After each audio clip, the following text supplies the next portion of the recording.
We are the painters of our world. We are creators. We decide what goes. Welcome to another episode of the Educate Elevate podcast. I'm your host, Danny Morrison. Now, you know that on this show, we are all about the game-changing power of higher education. The hope and belief that every person deserves the opportunity to build a brighter future for themselves and those around them. In other episodes, we've talked about how a degree or certificate from a California community college can be your gateway to a better job, a higher income, and a future filled with possibilities. But as promising as this all sounds, I know what some of you are thinking. College sounds great, but how in the world am I supposed to afford it? Let me stop you right there. Because the truth is, you don't have to let money get in the way of your education or your dreams. Not here in California, not at a community college. But if you're planning to enroll in the fall, or even thinking about it, there's one date you absolutely should remember: September 2nd. Many students still don't know that you can get financial aid at community colleges. And even though community colleges have some of the lowest tuition costs in the country, what's affordable for one student might still be too expensive for another. Now, you can apply for financial aid anytime, but to get the most help, make sure to apply by September 2nd in order to qualify for a Cal grant. If you miss that deadline, you can still get financial help, but it might be a lot less. To apply, you'll need to fill out either the FAFSA, that's the free application for federal student aid, or the CADAA, the California Dream Act application, which is specifically for Dreamer students who can't get federal aid, but can still get help from the state and from the college you attend. And listen, I get it. It's easy to let things slip over the summer. You're working, you're chilling, you're living life. But missing this deadline could mean leaving thousands of dollars on the table, money that could cover your classes, your books, and even help with your basic living expenses like transportation, food, and housing. That's worth every second, but don't just take my word for it. Let's get to our first guest. Our first guest is Gina Browne. Gina is Assistant Vice Chancellor for Programs and Strategic Operations at the California Community College's Chancellor's Office. Gina, welcome. Thank you for having me. Now, that's a big and impressive title. That's a mouthful for sure. Let's start by you sharing your journey and how you got to where you are today. Sure. So I've been in higher education for over 20 years, but it was a long journey to get here. My own education journey, I think, is what really landed me here.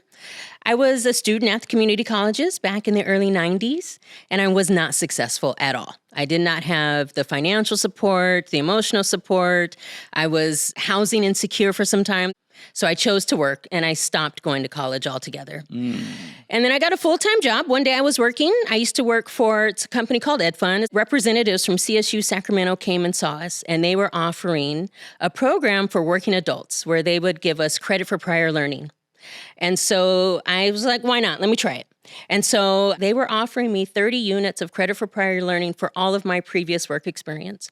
So that shaved a whole year off of my bachelor's degree. And I was 30 years old at the time. Mm-hmm. So I didn't get my degree till I was 30. But then I realized that it was so important to have people to guide and to give advice and to help those who are struggling to get a college degree. And I knew that was something that I would be very good at because there would be so many people who need it like I did. I graduated, I said at 30, I got my bachelor's degree in education. And then I went on to work at a community college in the Bay Area. And then while I was there, I got my master's degree in education counseling from San Jose State University. Moved back to Sacramento, and then I got a job at the Community College Chancellor's Office, doing what I do.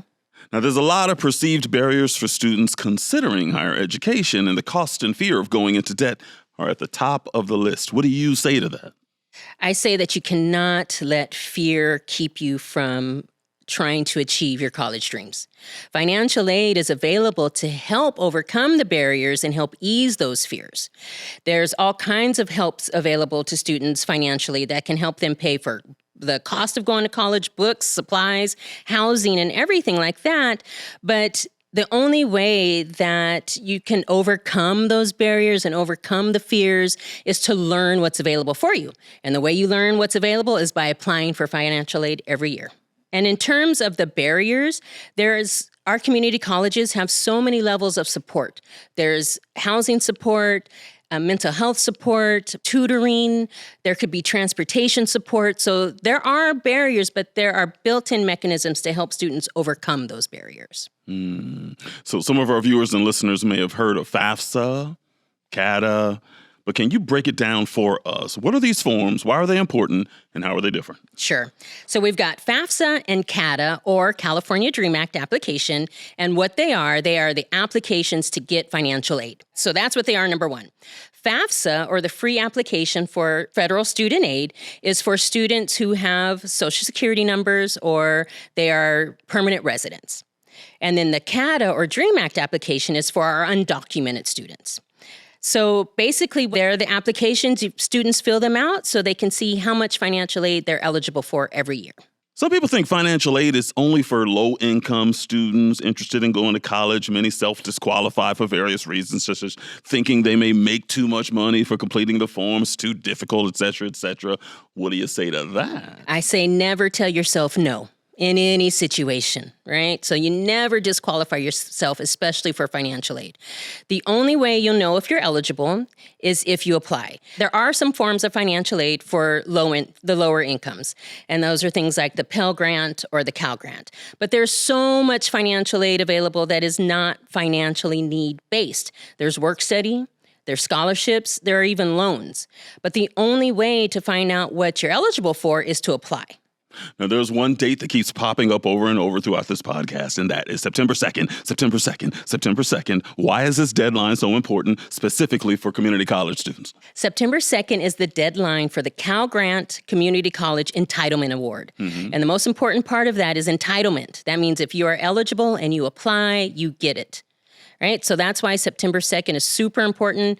That also opens up all other federal financial aid, including those work study and loans. It's also many scholarships also require students to complete the FAFSA. They may not be by September 2nd, but why not do it by September 2nd to see for maximum eligibility? Now, you mentioned the FAFSA. What information is needed to complete the FAFSA? For the FAFSA, you're going to need your Social Security number. And if you're a dependent student, you're going to need information about your parents. But you're going to also need financial information, household income, household size. And then you also need to know the schools that you're interested in attending. Same thing for the DREAM Act application as well, except for there's no Social Security number, but you still do have to provide information about your parents and the financial information. So I heard the FAFSA is now easier than it was before. What's new, what's different, and what can students expect? Sure. Let me just, for a little bit of context, back when I was doing the FAFSA in the 90s, it was well over 100 questions.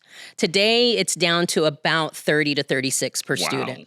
So it's way easier, way fewer questions. What's different is the questions are more directed to students. So students don't have to answer every single question. They're only going to have to answer the questions that are relevant to their situation. And then once they submit the application, they will hear directly from federal student aid. They're the ones who process the application. And that information will be sent to their colleges that they listed. And then they'll be contacted by their colleges for more information. So what are the most common mistakes students make when filling out the FAFSA, and how can these mistakes be avoided? Sure. So a couple of the mistakes are they don't actually submit the application. So throughout the application, it'll allow you to save, but you got to hit that submit button at the end. So you got to make sure you do that. Many times the students will not list their parents' information if they're a dependent student, or they just kind of read through the questions too quickly. So while the application is shorter, you still need to make sure you take your time, read the questions, and then answer them the best you can. Now, if there's any time where the student is not sure what to do or they're afraid of making a mistake, there's so much help available to help students complete the FAFSA. They can go to the college that they think they may attend to ask for help. There's a help desk line for the FAFSA. So many resources on the FAFSA website that they can rely on for help to avoid making the mistakes. For dreamers thinking about completing the CADAA, Who receives this information, and should students be concerned? While I can't decide what level of concern students have, that is a personal level of threshold, their concern, I can tell you that only the California Student Aid Commission and the college that they list on their applications receive their information. It is not shared with anyone outside of California Student Aid Commission and the college. So students can be assured of that. My understanding is that Dreamers or AB 540 students need to complete the CADAA instead of the FAFSA because they are not eligible to receive federal financial aid. Can you also talk a little bit about why it is so important for these students to complete their application by September 2nd? Sure. While they may not be eligible for federal financial aid, they are eligible for the Cal Grant Community College Entitlement Grant. And that does have that September 2nd deadline. And that opens up the Cal Grant for undocumented students the same as any other student. You know, I, like a lot of people, when I hear financial aid, I think tuition. But is there more to financial aid? Oh my goodness, yes. So financial aid can help students pay for books and supplies, things like a laptop. You know, maybe they need help with transportation. They can make their car payment with financial aid. They can use financial aid to help them pay the rent. Now, there are other forms of financial aid more than just like direct dollars. Most colleges offer assistance with transportation, childcare, health services, mental health services, tutoring. Many of our colleges have food pantries. So there are so many ways of support for students that is bigger than just financial aid. So other than visiting a financial aid office, are there any other avenues one could take to get financial aid? Absolutely. The California Student Aid Commission offers free Cash for College workshops where they will walk students step by step on how to complete the FAFSA. For more information, students can go to the icangotocollege.com website to find a workshop near them. So we keep talking about September 2nd, September 2nd, September 2nd. What happens if a student misses that deadline? The good news is financial aid is available year-round. The September 2nd deadline is important for students to be able to maximize the amount of aid they can get. But things like scholarships and institutional aid are available all year. All right, let's bring it on home. Let's sum it all up once again. Who needs to submit a FAFSA? Any student who's even thinking about going to college. What do students need to complete it? They need to have their financial information for themselves and their parents if they're dependent students, and they need to know which colleges they want to attend. They can go to the icangotocollege.com website to get direct access to the applications. They'll also receive information about the types of financial aid that are available and also get connected to colleges. What's the deadline? And importantly, where can students go to get help? The deadline is September 2nd. They can go to the I Can Go to College website, or they can go to their local financial aid office. Gina Browne, on behalf of the California Community Colleges and the Educate Elevate podcast, thank you so much for your time today. It was my pleasure. Thank you. Our next guest is Trajan Robinson. Trajan is currently studying legal studies and rhetoric at UC Berkeley as a first-year junior transfer from Folsom Lake College. Trajan, thank you for being here. Well, thanks for having me. Now, Trajan, we're so happy to have you here. Let's start by having you tell us a little bit about yourself.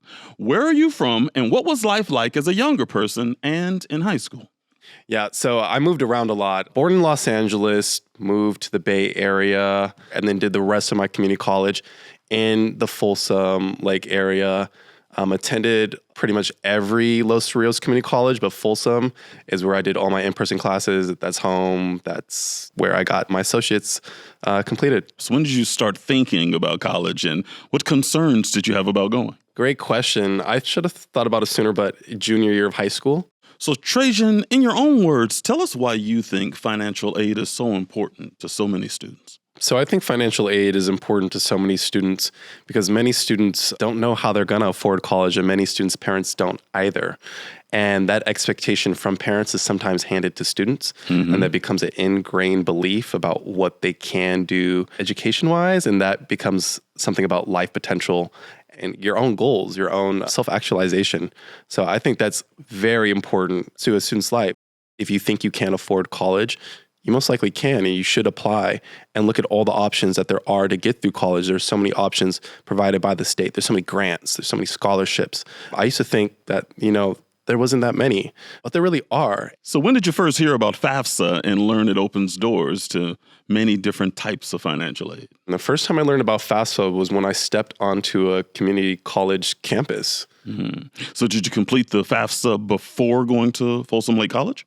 I did. I completed it with my mom. It's not always the funnest situation, but yes, I got it done. And I remember it.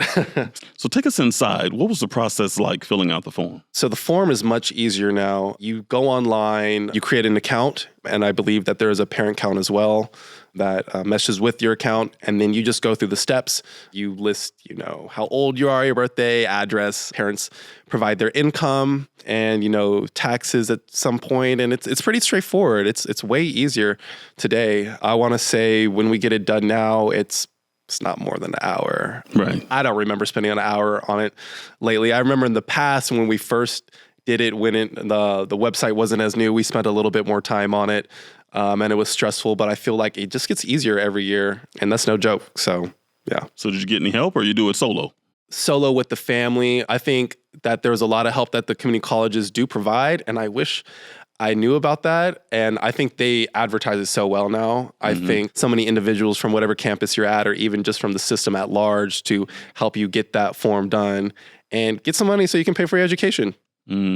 So for those watching or listening right now, what tips would you share on completing the FAFSA? What tips would I share? Good question. Well, first of all, I'd say don't be afraid of it. It's just a form. It's just an application. It's not even on paper anymore, so it's not even a physical threat. Ooh, yeah, well said. So now it's all online. It's quite smooth. You can go through it pretty easily if your parents are busy, which many parents are. That is the nature of being a parent. It doesn't take too much time for them. So they can get through it pretty quickly. Yeah. So what advice would you give others who think they don't qualify for financial aid, who are worried about getting the paperwork together and filling out the FAFSA? If you're looking to receive a scholarship from your institution or from someone else, they typically send it to your school, your district, and they look to see if you applied for FAFSA. So if you're looking to get a scholarship, which I've had friends apply for outside scholarships, they send it to your school. And the one thing that they're looking for is if you applied for FAFSA. They're not looking for a certain criteria, it's just to make sure that you're a student and et cetera. So it's very important for you to see if you have money that's coming to you, which you possibly can, you most likely will. Or if you just want to see if scholarships writ large, you need to have that FAFSA done. So what advice would you give current and prospective community college students about submitting their FAFSA or CADAA by September 2nd? I would say take a look at that website, and not only take a look, but sign up on that website. It's quite easy. It's quite quick. If you have any questions, reach out to the institution you're looking to attend. So whatever community college that is, they all have something dedicated to financial aid. And many of them have webinars. I know the system at large, the California Community College system, has lots of information about that. I can go to college.com. So much information that is so easy to type in. I can go to college.com. It's like an affirmation. So just type that in, and there's more than enough information to answer all questions that a student may have. So Trajan, when people think financial aid, they usually think tuition, but it's so much more than that, isn't it? It is so much more than that. These students have to feed themselves. Sometimes they're feeding families. There can be car payments in the mix. We live in California, so that's very real for a lot of students. So financial aid can assist students paying for those things. There are students that are food insecure, technology insecure. Financial aid can help students afford that. There are options at your local community college to apply for food benefits, SNAP or CalFresh. There are food pantries. I've worked on campus at a food pantry and given food out to students who needed food, who were food insecure, or even students that were housing insecure. There's so many things you can get at a community college that folks don't know about. And I just think it's important for students to know about that, because college is not only the cost of attending the college, like literally paying for tuition, but it is all of those life things.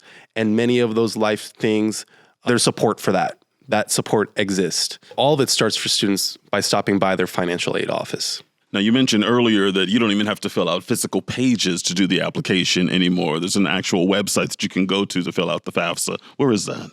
Yeah, so that is now on icangotocollege.com. That has access to the FAFSA on there. I think of that website as a one-stop shop for everything you need to get in a community college and some information for how you're going to get through if that is your path. So Trajan, 5 years from now, where is Trajan? 5 years from now, that's a great question. I would have graduated with my law degree. From where is to be determined. I'm excited to apply next year. I'm currently in the process of studying for the LSAT, which is exciting. It's something I've been thinking about for a long time. Law school had always felt so far away, and now it's here. So Trajan, on behalf of the California Community Colleges and the Educate Elevate podcast, thank you so much for your time today. Thank you for having me. Now it's time for one of my favorite parts of the show. You know how we do on the Educate Elevate podcast. This is a former community college student that you have got to witness. Check this out. What's up? My name is Justin Llamas. I went to San Jose City College, and this is the Educate Elevate podcast. This is my song Lessons. I'm holding on to every lesson.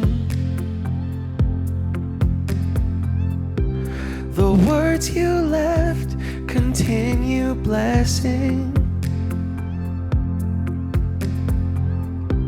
You taught my heart to bleed confession. I'm longing for another lesson. Lessons aplenty, yeah, you left me many. Heartbeats, you taught me to find. Show me our souls intertwined. Can I call you teacher? You're more than a friend. The lessons you taught me, I promise I'll teach them. I'm holding on to every lesson. The words you left continue blessing. You taught my heart to bleed confession. I'm longing for another lesson. Lessons aplenty, yeah, you left me. Thank you to our guests for coming on to the show today. As you've heard, financial aid can be the game changer that opens the door to your next chapter. But only if you take action and take it on time. September 2nd is your chance to make it happen for this fall. Complete your FAFSA or CADAA before that date and give yourself the chance to receive the most money available to help pay for college. That means grants, scholarships, and other resources that can make college more affordable. Whether you're just starting out, changing careers, or heading back to school after a break, California's community colleges are here for you, and there's financial support ready to help you along the way. To get started, visit icangotocollege.com. Click on the Financial Aid and Support Services tab, and you'll find everything you need, from information on grants, scholarships, work-study programs, and other financial aid support such as loans, free food and clothing, and even free mental health services. You'll also find links to complete your FAFSA or CADAA and much more. That's icangotocollege.com. Because your education and your ability to chase the dreams of tomorrow shouldn't be limited by your bank account today. Don't delay. The time to act is now. And as always, remember that to educate is to elevate. We are the painters of our world. We are creators. We decide what goes.